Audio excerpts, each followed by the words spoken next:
Hi friends, నేనైతే మీ రిట్రీట్నల్ అనమాట. మీకైతే ఒక వీడియోలో ఈ స్కేటింగ్స్ అయితే చూపించాను కదా. ఇప్పుడు దీన్ని ఎట్లా వాడాలో చూపిస్తాను.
మీకైతే సైకిల్లో అయితే మీరు బ్యాలెన్స్ చేస్తారు కదా, అట్లాగే ఈ స్కేటింగ్స్తో అయితే బ్యాలెన్స్ అయితే చేసేసుకోవాలి. ఇప్పుడైతే చేసుకొని చూపిస్తా. ఇట్లా ఫస్ట్ ప్రాక్టీస్ చేయాలి.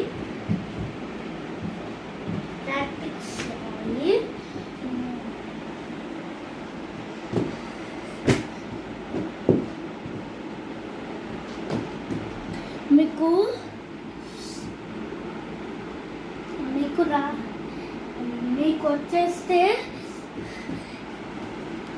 ఇదిగో అండి, ఇట్లా అయితే వెళ్ళాలి. అంటే మీకు ఎంత స్పీడ్ వచ్చో అంత వెళ్ళాలి. చాలా స్పీడ్ వెళ్ళిపోయింది అనుకోండి, ఇక్కడ బ్రేక్ అయితే ఇట్లా మీకు చూపించాను కదా, అట్లా కాదు. స్పీడ్గా వెళ్ళేటప్పుడు కింద అయితే ఇట్లా పెట్టేయాలి. అది స్టాప్ అయ్యి స్పీడ్గా. Thanks for seeing this video. Like, share and subscribe. ఈ మధ్య